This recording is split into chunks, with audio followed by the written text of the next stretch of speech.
اعوذ باللہ من الشیطان الرجیم، بسم اللہ الرحمن الرحیم۔ آج ہم اسٹارٹنگ کر رہے ہیں حروف تہجی کے الفاظ سے۔ کچھ معلومات بھی ساتھ ساتھ شیئر کرتا جاؤں گا ایک ایک لفظ کے بارے میں تھوڑا سمجھانے کے لیے۔ سنگل پین یا پنسل پر لائن الفاظ بنانے کا آپ کو آج درست طریقہ بتاؤں گا۔ کچھ الفاظ لائن پر بنائے جاتے ہیں اور دائرے والے حروف جو ہوتے ہیں زیادہ تر گرا کر بچوں سے بھی بنوائے جاتے ہیں، اور اکثر اب بڑوں کو دیکھا جائے انہیں کی بھی عادت بن گئی ہے، وہ گہرے زیادہ گرا کے رکھتے ہیں جس سے الفاظ بگڑ جاتے ہیں۔ لفظوں کی بناوٹ میں وہ خوبصورتی نہیں رہتی، بچوں کی رائٹنگ پر بھی اثر پڑتا ہے۔ تو اس میں اگر دیکھا جائے تو سنگل پین پر کچھ الفاظ لائن پر آتے ہیں، کچھ الفاظ ہم جو بناتے ہیں وہ لائن کے اوپر رہتے ہیں، اور کچھ الفاظ ایسے ہوتے ہیں جو لائن کے نیچے سے گزر کر آتے ہیں۔ جیسے الف بے کی بناوٹ دیکھا جائے تو یہ لائن کے اوپر ہے، جیم کا گھیرا ہم لائن کے نیچے سے گزارتے ہیں، دار رے جو ہے یہ لائن کے اوپر بن کے آتی ہے، جو اس کا سرا آگے گرایا جاتا ہے وہ صرف اتنا گرتا ہے کہ کرسی اس کی لائن کے اوپر بنتی ہے، رے نیچے لائن کے نیچے اٹیچ ہوتا ہے، اس کا سرا دال کا بھی۔ سین کا گھیرا جو ہوتا ہے وہ لائن کے نیچے سے، گھیرے والے جتنے بھی الفاظ ہیں وہ صرف لائن کے نیچے سے گزر کے آتے ہیں۔ اب دیکھا جائے تو جس طرح بچوں کو اسٹارٹنگ میں بتایا جاتا ہے تو اس طرح اگر دیکھا جائے تو کتابوں پر جو الفاظ بننے ہوتے ہیں، تو اگر اس حساب سے اگر گھیرے گروائے جائیں تو کتابوں پہ جو الفاظ بنے ہوئی ہیں وہ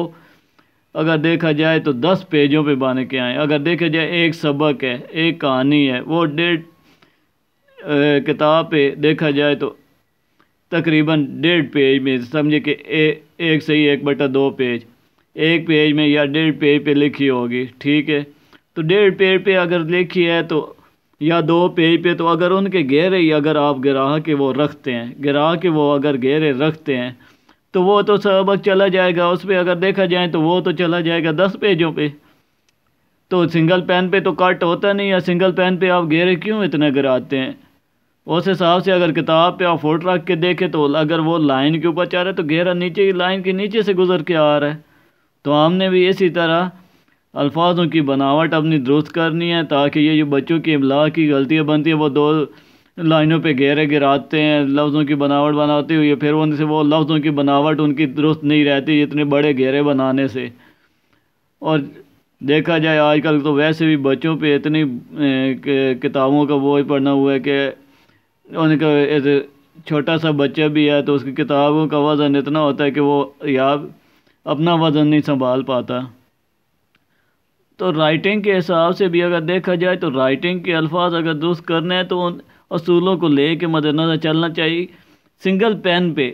پین پہ کٹ کا کوئی استعمال نہیں ہوتا۔ سنگل پین پہ ہم اسی طرح الاؤ کریں گے جس طرح اگر کتاب پہ جس طرح لکھ رہے ہیں اسی طرح اسی حساب سے ہم دیکھا جائے تو اسے بھی لے کے چلیں گے بچوں کو بھی، تاکہ ان کی رائٹنگ میں درست کی آئے، خوبصورتی آئے۔ اس میں اگر دیکھا جائے زیادہ وہ گہرے گرائیں گے تو ان کی املا کی غلطیاں بنیں گی۔ جب وہ نیچے دوسری لائن کا استعمال کرتے ہیں تو اس میں لفظوں کو وہ شارٹ کرتے ہیں، شارٹ کرنے میں ان کے لفظوں میں غلطی بنتی ہے۔ تو اسی طرح لفظ جو ہوتے ہیں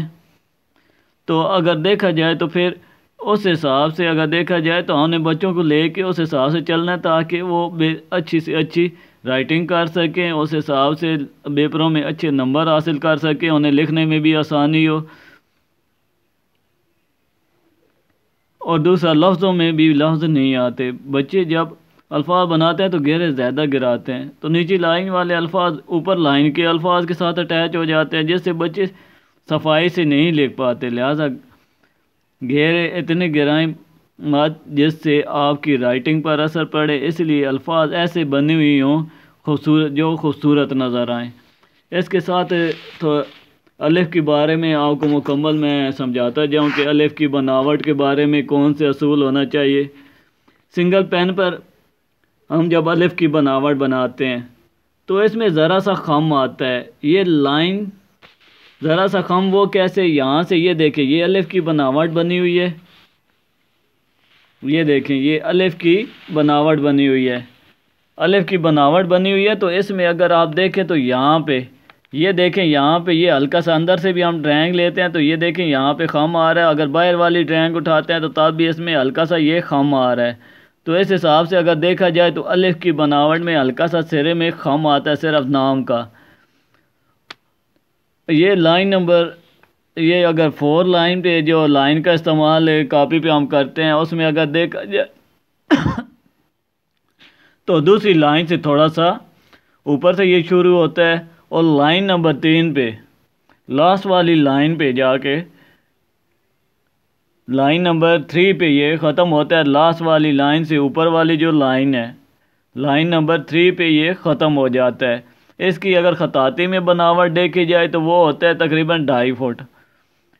2.5 فٹ کا خانہ ہوتا ہے تو ہاف کت یہ اوپر آتا ہے تو 3 کت کا یہ الف بنتا ہے، آدھ ہوئی تو ہم 3.5 کت کا بنا سکتے ہیں۔ پینٹر حضرات یہ کرتے ہیں کہ یہ 4 کت کا بھی بناتے ہیں، جب جس حساب سے بورڈ کی پیمائش دیکھنا لفظ کو لے کے چلنا ہے اس حساب سے تھوڑا سا ہم اسے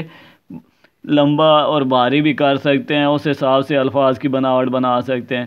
اصولاً یہ 3 قد کا ہوتا ہے اور جب ہم بناتے ہیں ویسے اس حساب سے اگر دیکھا جائے الف میں ہلکا سا خم آتا ہے، اور یہ 4 لائن پہ اگر دیکھ رہے ہیں تو یہ دوسری لائن سے تھوڑا سا اوپر، اور فرسٹ جو لائن ہے اور سیکنڈ لائن ہے اس کے سنٹر میں سے شروع ہو کے الف کی بناوٹ ہلکا سا ترچا ہم رکھ کے اسے اوپر سے خم دے کے پھر ہم الف کو سیدھا نیچے لے کے آئیں گے، الف کی بناوٹ بنے گی۔ یہ تھا آج الف کے بارے میں ہمارا لیسن۔ انشاءاللہ نیکسٹ آگے مزید اور الفاظوں کے بارے میں بتاؤں گا تاکہ لفظوں میں کو آپ کو سمجھنے میں اور لکھنے میں آپ کو آسانی ہو۔ اسی کے ساتھ اجازت چاہتا ہوں، اللہ حافظ۔